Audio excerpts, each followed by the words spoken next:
বলতে চাই আপনাদের জ্ঞাতার্থে যে শহীদ মীর মাহফুজুর রহমান ছাত্র অবস্থাতেই ফ্রিল্যান্সিং করে, আপনারা জানেন না যে কমপক্ষে 1 লাখ 1.5 লাখ 2 লাখ টাকা সে আর্ন করত, এবং সে খুলনা ইউনিভার্সিটিতে কনভেনার ছিল, তার সর্বোচ্চ প্রতিনিধি ছাত্র শিক্ষকের মাঝে যে সংগঠনটি থাকে।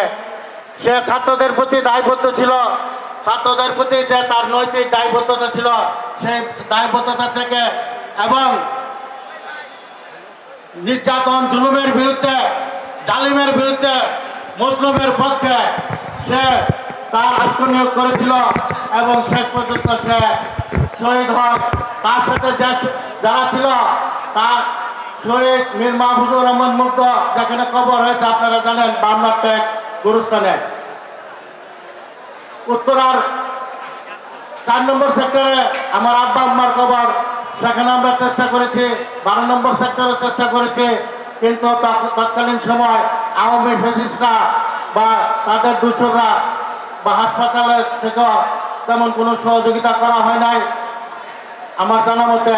শেষ পর্যন্ত ওই দিন 18 জুলাই যখন সে শহীদ হয়, তার সাথে যারা ছিল সেই রেদওয়ান শরীফ রিয়াদ, সেও পরের দিন শহীদ হয়, তার সাথে সহযোদ্ধা ছিল রেদওয়ান শরীফ রিয়াদ।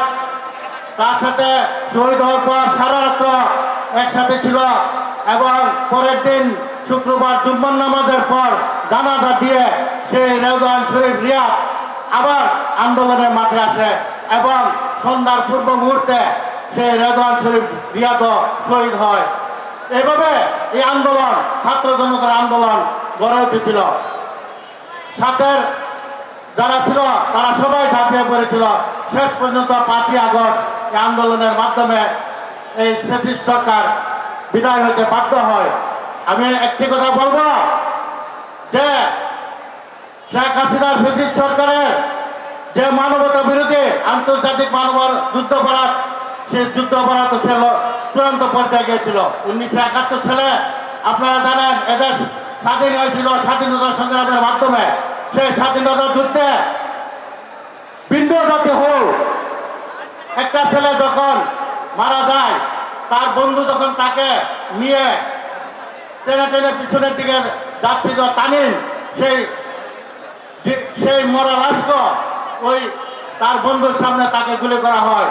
আপনারা দেখেছেন ট্যাঙ্কের উপর থেকে ইয়ামিনকে কিভাবে ফেলে দেওয়া হয়েছে, জীবিত লাশকে।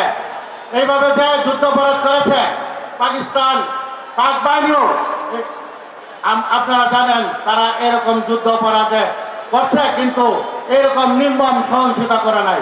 তাই আমি বলবো এই সরকারের যুদ্ধ অপরাধের যে নির্মম মানবতা, আন্তর্জাতিক মানবতা লঙ্ঘন করেছে, তাই এই সরকারের বিরুদ্ধে এবং ভারতের বিরুদ্ধে, ভারত সবসময় চায় এ দেশকে একটা তাদের মধ্যে অখণ্ড ভারত করতে। এখন দেশ স্বাধীন, কাজে তারা তো অখণ্ড ভারত করবে না, তারা এদেশকে তাদের কবজায় পুতুলের সরকার এবং তাদের নিয়ন্ত্রিত রাখতে চায়। তাই আমি বলবো ভারতের বিরুদ্ধে এবং এই সরকারের আওয়ামী লীগের বিরুদ্ধে আপনারা শুধু বিএনপি নয়, এনটি যারা আওয়ামী লীগ আছে সবাই একটি প্রশ্নে আপনারা ঐক্যবদ্ধ থাকবেন, সেখানে আপনারা একে অপরকে ছাড় দিবেন, কিন্তু দলীয়ভাবে যার যার অবস্থান অবশ্যই থাকবে। তাই আমি বলতে চাই যে আগামী দিনে